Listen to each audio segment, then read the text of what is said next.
Simply here to provide you with information. Now what you do with that information is solely up to you. Despite what you might be thinking, these two circles are not equal. I repeat, these two circles are not equal. One is in fact larger than the other. What I need you to do is determine which one that is. So, please raise your hand if you believe the blue circle is larger than the red. All right. Please raise your hand if you believe the red circle is larger than the blue. All right, very good. Now, before I said anything about these two circles, what was your first instinct? Equal, right? Because they look equal. And the reason why they look equal is because, in fact, they are equal. These two circles are identical. Yet I got just about every one of you to raise your hand and say that they're not. So what do we learn? That you can be manipulated like that to believe in something that goes against your natural instincts. Just imagine as a child you're taught that the blue circle is larger than the red. If you say it enough times, you convince yourself that's the truth. If you're told the lie enough times, it becomes part of your reality. And if enough people are taught that lie, that the blue circle is larger than the red, well, now it becomes part of the culture. And if that culture then passes that misinformation along to the next generation, well, now it becomes tradition. And what we have to remember is that just because we have a tradition doesn't mean it's morally acceptable. Tradition and morality are not always the same. I mean, can you think of any traditions that we once had in the United States of America that we no longer have? That today we think back and that was immoral? Slavery, right? Less than 200 years ago. And that was a tradition. So the traditions we have today doesn't necessarily mean they're morally acceptable. And as we evolve as a culture, so do our traditions. Now, the Matrix is a story. It's a story. When told enough times to enough people, it becomes part of that culture. It becomes the tradition. And this story is being told over and over every day. In fact, if you believe the image on the carton is where you're getting your milk from, you're deceiving yourself. This is a fantasy. It only exists in your head. It's a blue pill fed to you by the industry to get you to buy their product. This is the Matrix, the lie we tell ourselves about where our food is coming from. The reality is far more disturbing. 90 to 95% of the milk, the meat, and the eggs that we consume in the United States are coming from these conditions. Now, this is called factory farming. This is where you take thousands of hens, pigs, and cows, you can find them into warehouses. In fact, every year in the United States, 10 billion, right? 10 billion cows, pigs, and chickens are being slaughtered for food. How many of you were taught as a child you need to eat meat to get protein? I know I was. How many of you were taught you need to drink cow's milk to get strong bones? Not dog milk, not chimpanzee milk, not elephant milk, not rhino milk, not hippo milk, not tiger milk, not lion milk, not giraffe milk, not elephant milk. Did I say that already? I think you get the point. Not even our own mother's milk, but we need to drink cow's milk to get strong bones. The absurdity of drinking the milk from any other species and any other being besides our own mother, when it's said enough times, loses its absurdness. So all we're going to do today is find out if the Matrix is telling the truth. Now, the first thing we've been taught is that our diet is natural. You know, we eat meat, dairy, and eggs, so therefore it must be natural. So let's find out. Now, you have two images on the wall. All right, again, remember the Rorschach test. You have two images on the wall. I want you to tell me all the thoughts that come to mind when you see the image on the left. And don't be afraid to scream out. Nobody's going to get sent to the principal. What do you see? Fresh, yum, sweet, right? If I came into the room with a basket of strawberries that looked just like that, organic, and I put him on the chair right here, now what would be your thoughts? Okay, same thoughts. What would you think if one of us got up and started chewing on the strawberries? Maybe we'd want to join in. If I come into the room with a basket of strawberries, how many of your mouth starts to salivate? Your mouth starts to water? If I take a strawberry and I put it under your nose, what do you smell? If I take a knife and I slice that strawberry in half and put that under your nose, now what do you smell? Notice how all the sensations remain the same. You see a strawberry and it looks like a strawberry. You smell a strawberry and it smells like a strawberry. And you take a bite out of a strawberry and surprise, surprise, it tastes like a strawberry. Exactly, it's a strawberry. But what thoughts come to mind when you see the image on the right? Cute. But, you know, when I go to a classroom, you know, half the response, you'll get half the kids who say, oh, cute.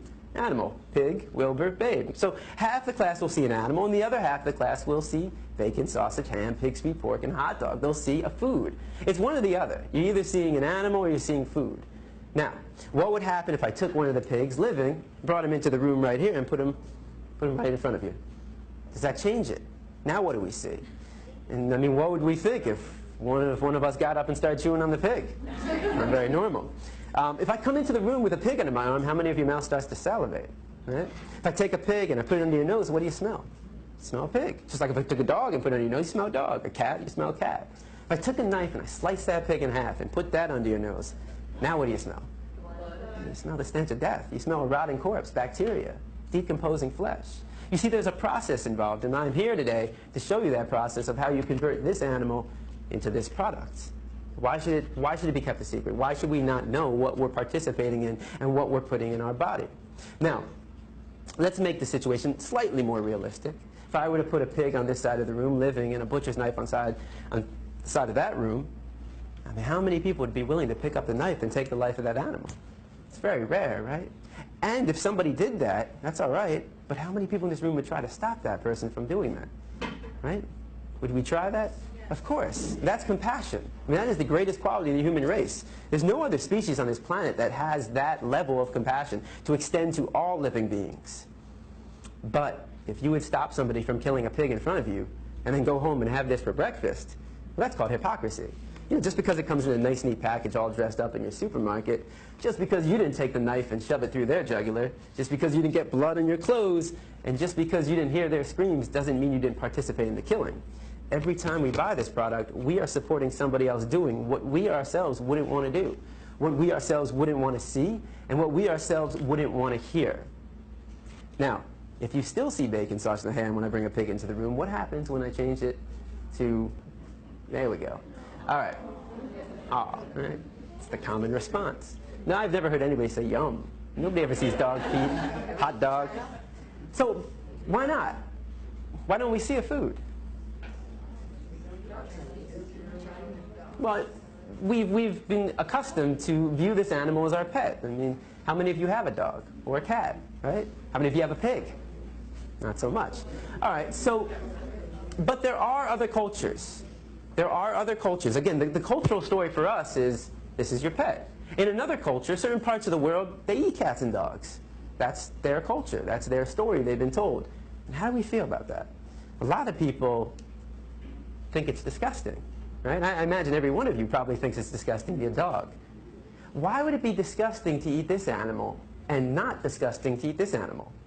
Why would it be wrong to eat this animal and right to eat this animal? And most importantly, why would it be wrong to kill this animal and right to kill this animal? Culture.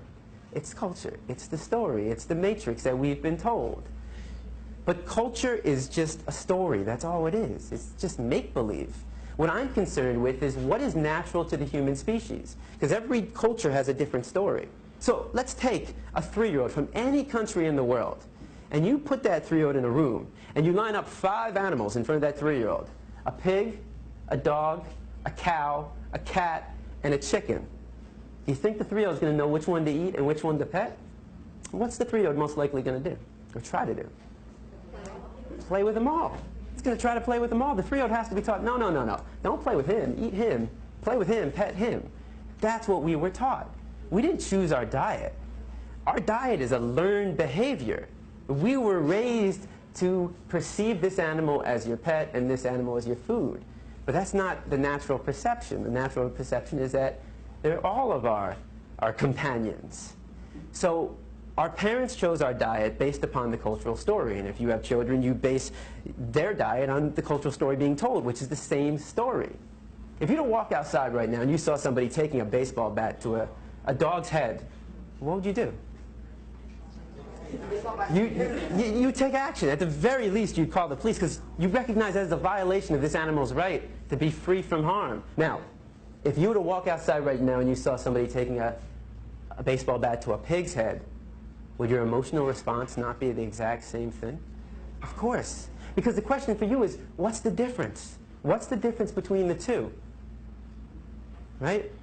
Is there a difference? You might think one is cuter than the other, But that says more about you than anything about these two animals. You know, a lot of kids will say, well, the nose looks different. But I say, but they both got a nose to smell. Some kids will say, well, he's got hooves and he's got paws. I say they both got feet to walk and run. Some kids say, well, his ears are going up and his ears are flappy. They both got two ears to hear. They both got two eyes to see. They both got a heart to beat and a mind to think. And the reason why we would take action for both of them is because we recognize the equality between them and not the difference. Any difference is insignificant. The similarities, though, are striking. We know they're equal, yet every time we sit down for a meal, we create that separation. We create that inequality.